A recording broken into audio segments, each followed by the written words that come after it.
السلام عليكم.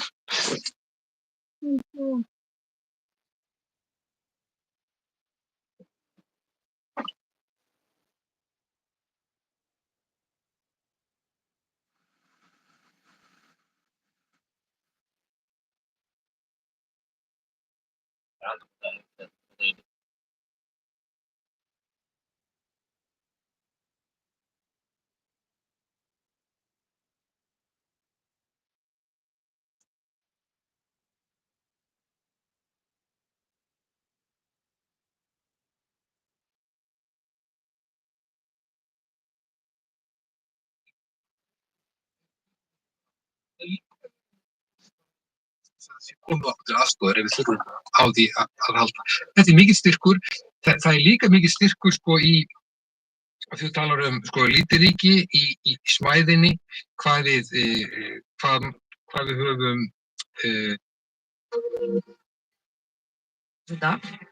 Lagið heitir Demetra og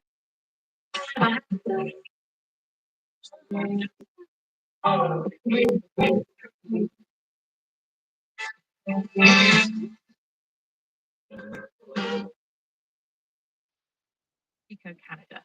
She works at the Population Research Bureau in the USA, a place where they've already tried to tackle this very question. The work actually began back in the 80s when my colleague Carl Hove was asked to write something for our membership newsletter, and this question came to his mind. Toshiko's colleague Carl has since retired, so she carries on his work. Just an idea he had, a curiosity, and he ran with it. This isn't sort of peer-reviewed science. This is people having their best go at an almost impossible calculation, right? That's right, exactly. This really is a case of best guessing. Carl had no special budget and no computers to do this work. It was back in the 80s. I think we only had one computer in our entire office, which was reserved to do special things. So just really driven by his curiosity and his vast knowledge of demography. And how did he do it? So what kind of things was he looking at? We need 3 key ingredients to estimate how many people have ever lived on Earth.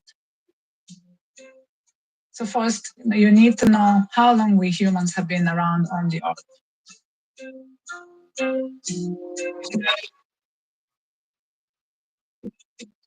Right, yes, that is a very good question, and experts differ on how to say what a human even is when we look at the anatomy.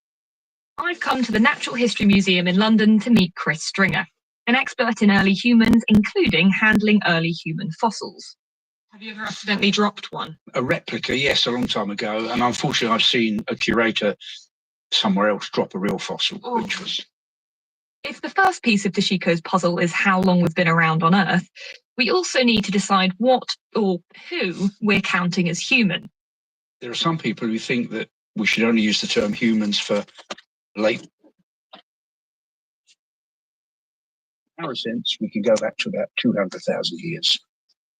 I think if someone asked me what a human is, I would say that it's a Homo sapien. That would be just, I feel like, what I've sort of absorbed. Yes, but I think that humans should be applied more widely to members of the genus Homo. And in Africa and Georgia in the Caucasus, we can trace back those very early humans to nearly 2 million years. 200,000 years ago for Homo sapiens versus 2 million years ago for Homo in general. Quite a big difference. There goes my hopes of an easy answer for listener Alpha. If we're going to decide whether or not we agree with Chris, we need to know where these dates come from. The answer is in fossilized human remains, and Chris has some pretty spooky replicas to show me. Yes, so this is part of a fossil skeleton from Israel, from Jebel Kafse. It's about 100,000 years old, and you can see there that the brain case is high and rounded, which is a Homo sapiens feature. The face is quite small, with quite delicate cheekbones. You can see a nice chin at the front of the jaw. This is kind of what my skull would look like if I died and rotted away, right? So it's sort of... It's a bit more robust, but overall, yes.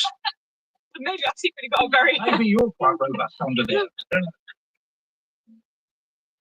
And then next to it, we've got just the sort of brain bit of the skull that's missing quite a bit. This is only the back of the skull, but this has in the skeleton and the parts preserved the features of Homo sapiens, and it's around 200,000 years old. The oldest one we know about. These are the earliest fossils we can find, with our characteristic big brains, small faces, and lightweight skeletons. And they come from about 200,000 years ago, give or take a few controversial edge cases. And it's very clear they're all from the same species, our species, Homo sapiens, because there are other skulls you can find that look very different. So this is a Neanderthal. It's got this long, low brain case shape, and the face is very different. It's got this pulled-out face with a great big nose, and you can see on the lower jaw there, no sign of a chin. These differences are enough that you'd do a double take if you saw a Neanderthal on the street, and they definitely caught the eye of our ancestors. We know we interbred with the Neanderthals, maybe 50,000 years ago. We also interbred with another distinct form of human called Denisovans, who lived over in Siberia and areas in the Far East. And I think you get in a very difficult position. If it's only us that are humans, it means that our ancestors 50,000 years ago interbred with, what are you going to call them, animals, beasts? You know, it gets very tricky. So I would say that's a reason why we probably ought to extend the human at least to the Neanderthals and Denisovans. Makes the answer to our question much more difficult if we get back this far. And it gets even more difficult, because Chris told me he'd probably extend the definition of human even further. This is an example of Homo erectus. So this one is about 1.5 million years old, and his brain, as you can see, it's smaller than the Neanderthal and the Homo sapiens brain sizes, but it's still a step up from compared with gorillas and chimpanzee. This brain's about 50% bigger. Why is he your sort of limit? Why would you not include his ancestors? Because there are fossils in Africa that date from around 2 million years ago, and they might belong to an earlier group called Australopithecines. And the Australopithecines are definitely, in my view, not human. They have ape-sized brains, and at least some of them have quite ape-like body shapes. They were probably still spending time in the trees, whereas when we get to something like Homo erectus, this is definitely a terrestrial biped spending time on the ground in that human way. Right, so if you extend the definition of human back to these guys, Homo erectus, we're 2 million years old. But if we stick to the more rigid definition of only our species, it's 200,000. Which do we pick? The thing is that humans lived in the distant past in much smaller numbers. So interestingly, my guess is that if we estimated the number of humans from 190,000 years onwards, and then from 1 million years onwards, there might not be that much difference. The question of how many humans have ever lived is hard enough as it is. So personally, I'm tempted to start the clock at Homo sapiens and save ourselves some counting. In fact, that's what the Population Research Bureau did as well. Here's Toshiko again. When Carl started, we thought that modern Homo sapiens first appeared around 50,000 BCE. But then, ever since then, there's been new evidence that came out, and we now think we started appearing around 190,000 BCE. We have the first ingredient of the model, how long humans have been around on Earth. About 200,000 years. Want to hear about the second ingredient? Yeah, what's the second ingredient? So that's we need to know the population size of the Earth, different times in human history and prehistory. Good luck with that. It's quite a show. I'm hoping this man can help us with Toshiko's second ingredient. I'm Walter Scheidel. I'm a professor of classics and history at Stanford University in California.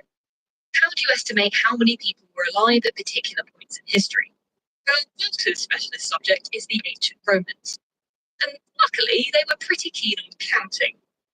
The best records we have are textual records based on censuses that were conducted by the Roman government to assess how many people went to military service, how many taxes. There's some debate about what they mean, if they refer to just adult men or anyone, heads of households, and women.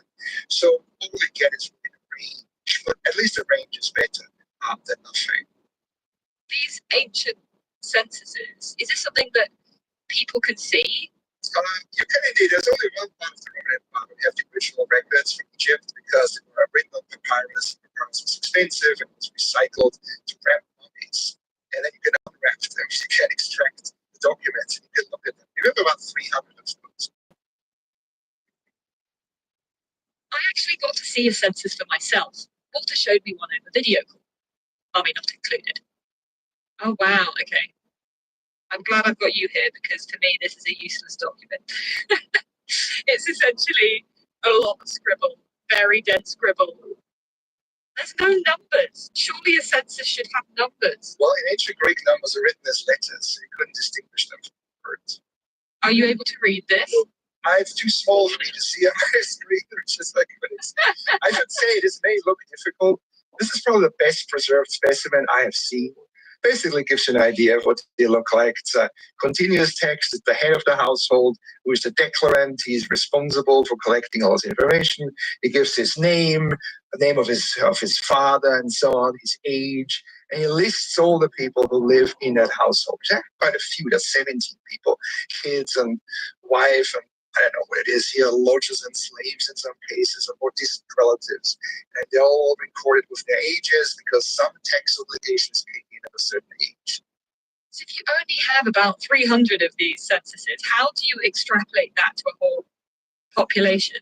Oh, that's a really good question. They're not evenly distributed across Egypt. Many come from a particular part of Egypt, so we have higher density in that part and from particular decades. And statistically, once you have 300 for a particular part of Egypt for a few generations, it's actually enough to draw, valid inferences. We have a pretty good idea of what's going on in terms of average number of people per household, average age of marriage, divorce rates, all kinds of things you can actually derive from these documents. Entire books have been written on this. It's a pretty unique source of documentation. What's the most surprising thing you've learned in a census? This particular one is that in Roman Egypt, people like to marry their full brothers and sisters, which is a rather strange thing to do. 1/6 couples in Egypt are full siblings, which we still can't explain. It's very, very strange, but also very well attested. So that's by far the most surprising bit. The Romans in Egypt definitely did things differently, but what's an all they're going in the count? A few hundred censuses, censi? Either way, they're a good start, but there are still huge gaps. And to fill them in, there are some other clues. There are other types of evidence. Archaeologists look at cities, how large are cities, how densely populated are they. In some cases, you can literally count the number of houses, like in Pompeii. That's unique, of course, but often you have some idea of how populated these cities are. And then there are other archaeologists that go out in the countryside, do something called field surveys. They look for scatters of plot charts to see how intensively the land was cultivated, how many people might have lived there. And, they can't give you absolute numbers, but they can look at trends and go up and down. And then in the end, you try to pull these different trends together to see if they converge, if they are mutually consistent. So you would describe your estimate as a bit of a sort of an ish. I hope it's a little more than an inch, but it's certainly not. I mean, I like to talk about sausages being made, right? But you don't want to know how the sausage is being made. And the same is true with these estimates, right? So it's a pretty rough and ready and dirty process. But I think we're not just fantasizing about this. There are certain constraints that we apply. When you combine all of this information, the censuses, the city sizes, the pottery fragments, and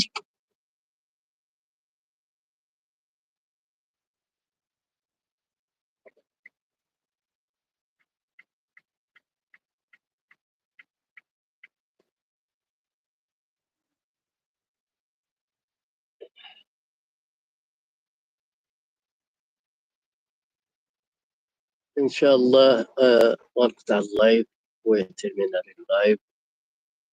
أرجع نعم إن شاء الله. شكرا. Gracias a todos. مع السلامة.